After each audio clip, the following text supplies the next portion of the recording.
ஆன்மீகத்தை தேடி நேயர்களுக்கு வணக்கம். இன்னைக்கு நம்ம வாழ்க்கையில் எல்லாருக்கும் பார்த்தீங்கன்னா அன்றாட ஒரு பிரச்சனை இருக்குது. காரிய தடை ஒன்று இருக்குது. இன்னொரு விஷயம் பார்த்தீங்கன்னா வைங்களேன், வேலைக்கு போகிறாங்க, சம்பாதிக்கிறாங்க, உழைக்கிறாங்க. இருந்தாலும் அவங்களுக்கு பார்த்தீங்கன்னா வைங்களேன், அந்த வேலையில் ஒரு முன்னேற்றம் இருக்கா அப்படின்றது ஒரு கேள்விக்குறி தான். சார் என் பக்கத்தில் உட்காந்துருக்கான் சார், ஜடம் சார், அவன் மக்கு சார். எல்லாத்தையும் நான் அவனுக்கு சொல்லிக் கொடுத்து பார்த்தீங்கன்னா அவன் வந்து வேலை செஞ்சு நல்ல பேர் வாங்கிக்கிறான்.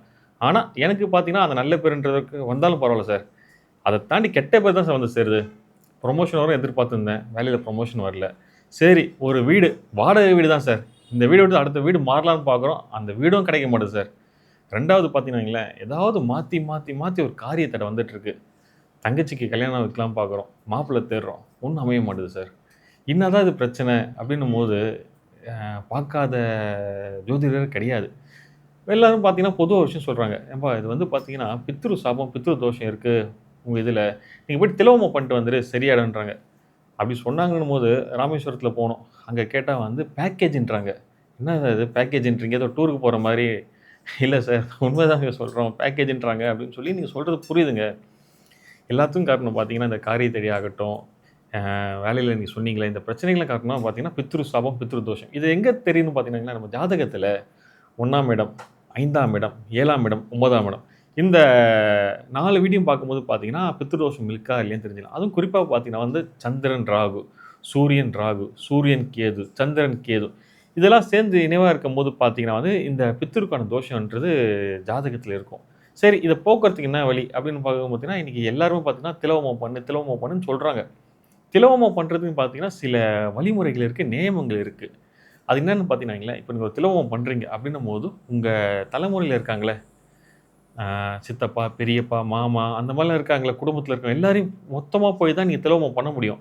நீங்க மட்டும் போயிட்டு உங்க ஃபேமிலி மட்டும் போயிட்டு பண்ணணும்னா பண்ண முடியாது. ஏன்னா, அது செல்லுபடி ஆகாது. ஏன்னா, திலோமம் வந்து சில நியமங்கள் இருக்கு. அத தாண்டி சிலர்லாம் பார்த்தீங்கன்னா, திலோமம் பண்ண போம்போது பார்த்தீங்கன்னா வைங்களேன், ஒரு டூருக்கு போற மாரி போறாங்க. ஏன்னு பார்த்தீங்கன்னா வந்து, திலோமம் பண்றீங்க. அதாவது நீங்க நாளைக்கு பண்றீங்கன்னு வைங்களேன், இன்னைக்கு நைட்லேருந்தே பார்த்தீங்கன்னா சாப்பிடாம இருப்பாங்க சிலர். திலோமம் பார்த்தீங்கன்னா, அங்க ஐயர் வந்து டைம் குடுத்துருப்பாங்க. நீங்க காலையில 9 மணிக்கு வந்துருங்க. நம்ம பேஷா பண்ணிடலாம் ஹோமம்ன்னுவாங்க. 9 மணி தான் ஹோமம். காலைல 8 மணிக்கே பார்த்தீங்கன்னா, பக்கத்தில ஹோட்டல்ல பார்த்தீங்கன்னா, நல்லா கட்டு கட்டுன்னு வயிறு முழுக்க சாப்பிட்டு, அங்க போய் திலோமத்துல உட்காருவாங்க. அப்படிலாம் பண்ணா அது ஹோமம் செல்லுபடி ஆகாதுங்க. ஏன்னா, வயிற காய போட்டு, அந்த பசியோட, அந்த பட்னியோட இருக்கிற அந்த பக்தி இருக்குல்ல, அந்த இதோட போய் அந்த ஹோமம் பண்ணும்போது தான் பார்த்தீங்கன்னா, அது ஏர்வையாகும். இன்னொன்னு பார்த்தீங்கன்னா, அது ப்ரொசீஜரா பண்ணணும். ஏன்னா, இந்த ஆவுதின்னு இருக்கு கணக்கு. இது இத்தன ஆவுதி, அத்தன ஆவுதின்ற கணக்கு வச்சு தான் அங்க பண்றாங்க. ஸோ, அப்படின்னும்போது இந்த ஆவுதியெல்லாம் கரெக்ட்டா பண்ணி, நீங்க வந்து அக்னி தீர்த்தத்துல நீராடி 27 தீர்த்தம் இருக்குல்ல கோவிலுக்குள்ள. அந்த கோவிலுக்குள்ள எல்லா தீர்த்தத்திலும் நீராடி, சுவாமிய தரிசனம் பண்ணிட்டு, அதே மாரி பார்த்தீங்கன்னா, சுவாமிய மட்டும் தரிசனம் பண்ணாம, அம்பாளையும் தரிசனம் பண்ணிட்டு, பதஞ்சலி மாமுனியோட ஜீவசமாதி பார்த்தீங்கன்னா, ராமேஸ்வரத்தில இருக்கு. அவர்கிட்டயும் போயிட்டு வேண்டுதல வச்சு, இத முறையா பண்ணும்போது தான் பார்த்தீங்கன்னா வந்து, இந்த திலோகமத்துக்கான முழுமையா நிறைவு அடையும். ஏன் சொல்றேன்னு கேட்டீங்கன்னு இன்னைக்கு அந்த மாரி நடக்குதான்னு பார்த்தீங்கன்னா, அது ஒரு கேள்விக்குறி தான். ஏன்னா, இன்னைக்கு நெறைய இந்த காணொளி பார்த்துருக்க நெறைய பேர் பார்த்தீங்கன்னா, அவங்க வாழ்க்கையில திலோகமம் பண்ணியிருப்பீங்க. திலோகமம் வந்து அடிக்கடிலாம் பண்ணக்கூடாதுங்க. ஏன்னு கேட்டீங்கன்னா வைங்களேன், இது வந்து கணபதி ஹோமமோ, இல்ல நம்ம அடிக்கடி பண்ற சுதர்சன ஹோமம் அந்த மாரி கிடையாது. திலோகமம்ன்றது ஒருத்தர் ஒரு தடவ மட்டும் தான் பண்ணணும். அப்பதான் அது இயற்கையாகும். இல்ல ஜோதிடர் சொல்லிட்டாருங்க, நீங்க ஒரு தடவ போய் பண்ணிட்டு வந்துருங்க, இன்னொரு தடவ போய் பண்ணிட்டு வந்தீங்கன்னா செல்லுபடி ஆகாது. இந்த மாரியான விஷயத்துக்கோசரம் தான் பார்த்தீங்கன்னா வைங்களேன், சித்தர்கள் சொன்ன எளிய பரிமுறைகள்லாம் இருக்குங்க. ஏன்னா, இப்போ வந்து ஹோமம் இந்த இதெல்லாம் பார்த்தீங்கன்னா, இப்ப தான் வந்து எல்லாராலும் பண்ண முடியுது. அதாவது அவசர அவசரமா பண்ணாம, இந்த பொறுமையா அந்த கடைசியா பார்த்தீங்கன்னா, அந்த ஹோமத்த முடிச்சுட்டு அந்த பிண்டம் இருக்குல்ல, அந்த பிண்டத்த கொண்டு போய் கடல்ல சேர்த்துட்டு, கடல்ல நீராடி, அதே மாரி அங்க இருக்க புண்ணிய தீர்த்தங்கள் கோயிலுக்குள்ள, அந்த கோயிலுக்குள்ள புண்ணிய தீர்த்தம் நீராடி, அதே மாரி பார்த்தீங்கன்னா, சிலர்லாம் என்ன பண்றாங்கன்னா, அந்த ஈரத்தோட போய் சாமி கும்பிடுறாங்க. தப்பான ஒரு விஷயங்க. எக்காரணத்த கொண்டும் வீட்லயே ஆகட்டும், கோயிலாகட்டும். குளிச்சுட்டு ஈரத்தோட போய் சாமிய கும்பிடுவாரு. நல்ல காரியம் பண்றதுக்கா சாரி. ஏன்னா, ஏன் குளிச்சுட்டு ஈரத்தோட போய் பண்றதுன்னா, அது கெட்டதுக்கு மட்டும் தான் பண்ணுவாங்க. நல்லதுக்கு பண்ண மாட்டாங்க. இல்ல சார் நான் ஹோமம் தான் பண்ண வந்தேன். மூதாதையருக்கு தான் பண்ண வந்தேன். அப்படிலாம் கிடையாது. அது நல்லதுக்கானதா விஷயம் பண்றீங்க. எக்காரணத்த கொண்டும் குளிச்சுட்டு ஈரத்துணியோட சரி, ஈரத்தோட போய் சுவாமிய கும்பிடாதீங்க. அது வீடாகட்டும், கோவிலாகட்டும். ஏன்னா, இது பிரச்சனைய குடுக்கும் வாழ்க்கையில அடுத்தது. இந்த மாரி நீங்க போய் அந்த இருக்க புனிதத்துல நீராடுறீங்களா? திருப்பி ரூமுக்கு வரீங்களோ, இல்ல அங்கேயே பார்த்தீங்கன்னா, உடை மாற்ற இடம் இருக்கு. அங்க ட்ரெஸ்ஸ மாத்திட்டு சுவாமி போய் மனசார வேண்டிங்க. ஐயா இந்த மாரி முன்னோர்கள் திலோகமம் பண்ணியிருக்கேன். அது அவங்க ஏர்வையாணும். அவங்க சாந்தி அடையணும் ஆத்மா. அவங்க வைகுண்டம் நோக்கி போணும். இல்ல சிவலோக பதிவு அடையணும். அந்த மாரி நீங்க வேண்டிக்கிட்டு வரும்போது தான் அந்த முழுமை அடையும். அத தாண்டி பார்த்தீங்கன்னா, கோவில்ல வெறும் சிவன் மட்டும் இல்ல. அம்பாளும் இருக்காங்க. அம்பாள வணங்கிட்டு, பதாஞ்சலி மாமுனியோட ஜீவசமாதி பார்த்தீங்கன்னா, ராமேஸ்வரத்துல தான் இருக்குங்க. சக்தி வாய்ந்த சித்தர் அந்த ஜீவசமாதி போய் வழிபட்டு அவர்கிட்டயே விண்ணப்பங்க. ஐயா, இந்த மாரி என் முன்னோர்களுக்கு வந்து இந்த மாரி திலோகமம் பண்ணியிருக்கேன். அவங்களுக்கு அது ஏர்வையாகி அவங்க வாழ்க்கையில் வந்து பார்த்தீங்கன்னா வந்து எங்கே இருக்காங்கன்னு தெரியாது. முன்னோர் இறந்துட்டாங்க. ஏன்னா அந்த ஆன்மா திருப்பி உயிர் எடுத்திருந்தா வைங்களேன், அந்த ஆன்மாவுக்கு வந்து அந்த பிண்டம் தான் போய் உணவா அளிக்கும். அப்படின்னும்போது அவங்க அந்த ஆத்மா வந்து சாந்தி அடையணும். அவங்க பிறவா வரம் அடையறதுக்கான அருள் புரிங்க அப்படின்னு சொல்லி வேண்டிக்கணும். ஏன்னா இப்பிறவி எடுத்துடும். திருப்பி பிறவி எடுக்க எடுக்க எடுக்க பார்த்தீங்கன்னா கஷ்டம் தான். அந்த பிறவி எடுக்காம பிறவி பயனை வந்து கழிச்சுட்டு போறதுக்கான ஒரே வழி பார்த்தீங்கன்னா சித்தர்கள் தான். ஸோ அப்படிங்கும்போது அவங்ககிட்ட போய் வேண்டும்போது, அந்த பிறவி பயனை நம்ம கழிக்கிறதுக்கான அருள் அவங்க புரிவாங்க. ஏன்னா திலவம்ன்றது பார்த்தீங்கன்னா வந்து எல்லாரும் பார்த்தீங்கன்னா இஷ்டத்துக்கு நெனச்ச மாரிலாம் பண்ண முடியாது. கணபதி ஹோமம் கிடையாது. இப்ப கணபதி ஹோமம் பார்த்தீங்கன்னா வந்து மாசத்தோறும் பண்ணலாம். இன்னும் குறிப்பா சொல்லப்போனா டெய்லி கூட நீங்க பண்ணலாம். அதுக்கு வந்து எந்த ஒரு விதி விலக்கும் கிடையாது. ஆனா திலவம் பார்த்தீங்கன்னா, ஒரு முறை மட்டும் தான் பண்ண முடியும் ஒருத்தருக்கு. இன்னொன்னு பார்த்தீங்கன்னா வந்து, தனியாலாம் போய் பண்ண முடியாது. இப்ப நீங்க வந்து பார்த்தீங்கன்னா, அண்ணன் தம்பி பிரச்சனையா இருக்கு. சொத்து பிரச்சனை, என் பங்காளி வரமாட்டாரு. என் சித்தப்பா வரமாட்டாரு. என் சித்தப்பாவும் எங்க அப்பாவும் பிரச்சனை பேச மாட்டாங்க. அப்படிலாம் சொன்னா அது கண்ணாயாது. ஏன்னா, திலவம் பண்ணும்போது பார்த்தீங்கன்னா, உங்க உற்றார், உறவினர், சுற்றும் சூழலும் போய் சேர்ந்து நின்று தான், அந்த திலவம் பண்ணா தான் அது ஏர்வையாகும். இல்லன்னா அது செல்லாதுங்க. இப்ப நான் சொல்றதெல்லாம் இங்க கேட்டுருப்பீங்க. நீங்க சொல்றது எனக்கு புரியுதுங்க. ஏங்க, இப்ப எல்லாம் நீங்க கரெக்ட்டா சொல்றீங்க. சித்தப்பனும் சண்டை போடுறாரு, பெரியப்பாவும் சண்டை போடுறாரு. அங்காளி, பங்காளின்றாங்க. யாரையும் கூட்டு போ முடியாது. அந்த மாரி வழியே கிடையாது. சரி அப்படின்றபோது என்ன வழி? அததான் கேட்குறீங்க. புரியுதுங்க. இதுக்கு தான் பார்த்தீங்கன்னா, நம்ம சித்தர்கள் சொன்ன வாழ்வியல் முறை ஒண்ணு இருக்குங்க. இது வந்து பார்த்தீங்கன்னா, ரொம்ப எளிமையான விஷயம் தான். இது வந்து நம்ப சுற்றுச்சூழல் எல்லாரையும் கூட்டு போய் பண்ணணும்னு இல்ல. இப்போ உங்க வீட்ல உங்க அப்பா இருக்காரா? உங்க அப்பா மட்டும் பண்ணா போதுங்க. சரி இல்ல சார் எனக்கு அப்பா இல்ல. இப்ப நான் மட்டும் தான். அப்படின்னும்போது நீங்க பண்ணலாம். இது எப்படி பண்ணணும்னா பார்த்தீங்கன்னா, இதுக்குன்னு ஒரு விதி இருக்குங்க. இது வந்து பார்த்தீங்கன்னா, சூரியன் உதயம் இருக்குல்ல, சூரியன் நீங்க பார்க்கணும். ஏன்னா எல்லாமே பார்த்தீங்கன்னா, பிரம்ம முகூர்த்தத்தில பண்ணிடலாமா கேட்குறீங்க. பிரம்ம முகூர்த்தத்துக்கு பார்த்தீங்கன்னா, எல்லா நேரமும் செட் ஆகாது. இதுக்குன்னு சில விதிவிலக்குகள்லாம் இருக்கு.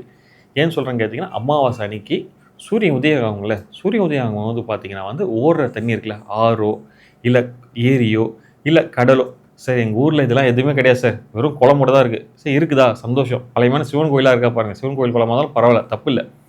கையில எள் எடுத்துக்கோங்க. எள் எடுத்து அந்த சூரிய பகவான பார்த்து, "ஐயா சூரிய பகவான் ஐயா, இந்த மாரி என் முன்னோர்களுக்கு வந்து இந்த எள்ளின் தண்ணிய இறைக்கிறேன் உங்க சாட்சியா வச்சு. இத நீங்க அவங்க கிட்ட கொண்டு போய் சேர்த்துருங்க." அப்படின்னும்போது சூரியன சாட்சியா வச்சு நீங்க பண்ணும்போது பார்த்தீங்கன்னா, 3 தடவ இறைக்கணும். எள்ளையும் தண்ணியும் கையில எடுத்து இப்படி இறைக்கணும். பார்க்குறீங்களே டிவிலலாம் அந்த தண்ணி எடுத்து விடுவாங்கல்ல அந்த மாரி தான்.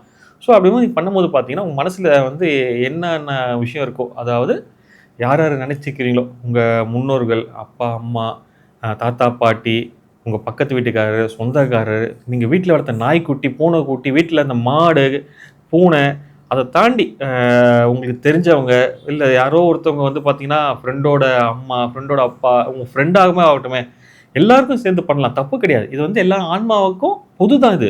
இந்த ஆன்மா எல்லாமே பார்த்தீங்கன்னா, இறைவனடி போய் சேர்றதுக்கான விண்ணப்பத்த நம்ம வைக்கிறோம். அப்படின்னும்போது, நம்ம எல்லா ஆன்மாவுக்கும் நம்ம சேரும்போது பார்த்தீங்கன்னா, இது நம்மளுக்கு பெரிய புண்ணியம். இது யாரும் சொல்லி தரல. ஏன்னா சித்தர்கள் சொன்ன வாழ்வியல் முறை.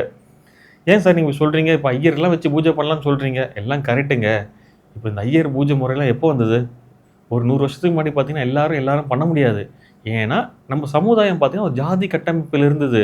இப்ப இன்னைக்கு ஏற்றத்தாழ்வு ஒரு விஷயம் இருக்கு. இன்னைக்கு தான் அத உடைச்சு நம்ம எல்லாருமே ஐயரு அந்த மாரி பூஜை இதெல்லாம் பண்றோம். இது தப்பு சொல்லல. நல்ல விஷயம். அந்த காலத்துல நம்ம முன்னோர்கள் வந்து ஒரு விஷயம் கடைபிடிச்சிருப்பாங்கல்ல, அதுதான் வந்து சித்தர்கள் சொன்ன வாழ்வியல் முறை. இப்ப நான் சொல்றது. இந்த கையில எள்ளு வச்சிருக்கீங்களா? இந்த கையில எள்ளு வச்சுக்கோங்க. உங்களுக்கு தெரிஞ்ச மந்திரம், அதாவது பார்த்தீங்கன்னா, அந்த காயத்ரி மந்திரம் அதெல்லாம் ஒண்ணும் இல்ல. ஓம் நமச்சிவாய, ஓம் நமோ நாராயணா, ஓம் சத்தி பராசக்தி, ஓம் நமோ நாராயணா, ஹரே கிருஷ்ணா, ஹரே ராமா. அந்த மாரி உங்களுக்கு என்ன ஒரு மந்திரத்த வந்து கையில வச்சு, அந்த உங்க முன்னோரை வேண்டி சூரிய பகவான வச்சு அந்த தண்ணிய விடும்போது பார்த்தீங்கன்னா, அது அவங்க ஏர்வையாகும்.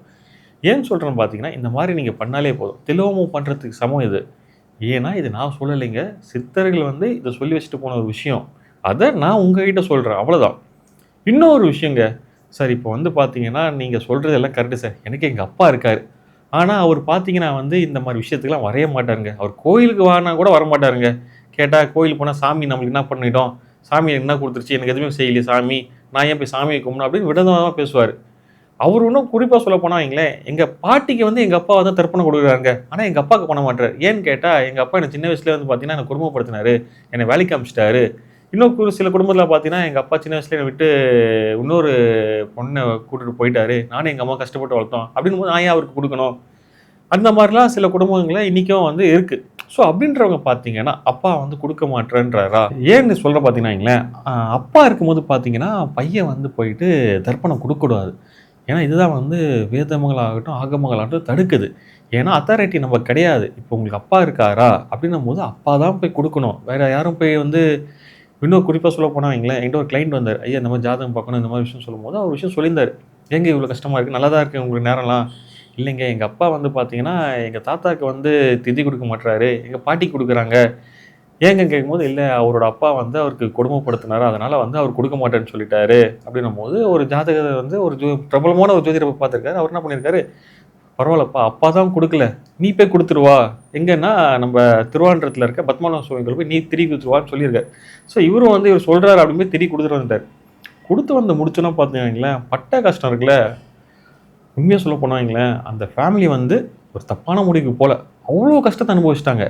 அப்புறமா அவங்ககிட்ட வந்து பார்க்கும்போது தான், ஏன் இதெல்லாம் நீங்கள் பண்ணீங்க, நீங்கள் பண்ணக்கூடாது. இல்லைங்க இது மாதிரி வந்து யூடியூப்லலாம் பிரபலங்க அவர் சொல்லி பிக் பண்ணேன், தெரியாமல் மாட்டிக்கிட்டேன். இன்றைக்கி வந்து என் குடும்பமே வந்து பார்த்தீங்கன்னா நிர்மூலமாக நிற்குது. ஐயா கவலைப்படாதீங்க, இந்த மாதிரி ஒரு ஜீவசமாதி இருக்குது பக்கத்தில், முதல்ல அந்த ஜீவசமாதிக்கு போயிட்டு வாங்க.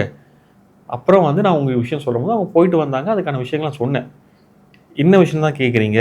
ஒன்றும் இல்லைங்க, நம்ம அமாவாசை வருதுல்ல, மதியம் 12 மணிலேருந்து 1:30 மணிக்குள்ளே உங்கள் வீட்டு நிலவாசல் இருக்குல்ல, ஒரு டம்ளரில் கொஞ்சம் நெல்லை போட்டு அது நல்லா டம்ளர் வழிய தண்ணியை ஊற்றி வீட்டு வாசலில் வச்சுருங்க.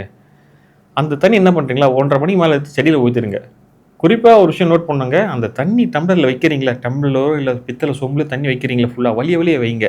அந்த எல்லை போடுங்க. நீங்கள் அதை திருப்பி எடுக்கிறீங்களே, அதை எடுக்கும்போது பார்த்தீங்கன்னா தண்ணியோட அளவு கம்மியாக இருக்கும்.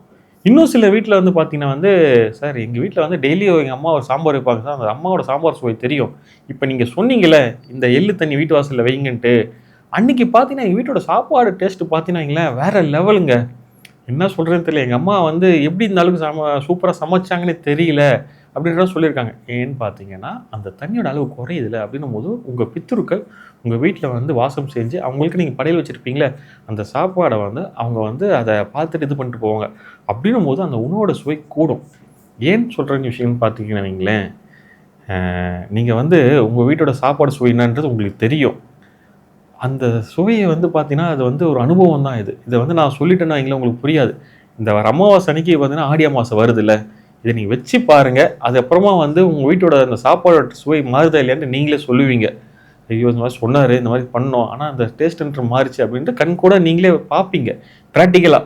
இதுதான் வந்து நம்ம சித்தர்கள் சொன்ன வாழ்வியல் முறை. இதை கடைப்பிடிச்சாலே போதும். இதுதான் வந்து நம்ம சித்தர்கள் சொன்ன செலவே இல்லாத ஒரு எளிய வழிமுறை. இதை பரிகாரம் கூட சொல்ல மாட்டேன், எளிய வழிமுறை தான் சொல்லுவேன். ஏன்னா இன்றைக்கி பார்த்தீங்கன்னா காலகட்டத்தில் எல்லாருக்கிட்டையும் கையில் காசு இருக்குமோ இருக்காதோ, ஒன்று கையில் காசே இருந்தாலும் நீங்கள் எல்லாரையும் கேதர் பண்ணிவிட்டு கோவிலுக்கு போய் யாகம் வளர்த்துனது இன்றைக்கி இருக்க காலகட்டத்தில் முடியாத விஷயம். ஒருத்தர் கேட்டிங்கன்னா நான் பெங்களூரில் இருக்கணும், இன்னொருத்தர் நான் அப்ராடில் இருக்கன்றவர், இன்னும் சிலர் பார்த்தீங்கன்னா ஐயோ எனக்கு லீவே கிடையாது, என்னால் வரைய முடியாதுன்னுவாங்க. ஸோ அப்படின்னும் போது இது எல்லாருக்கும் தரப்படாது.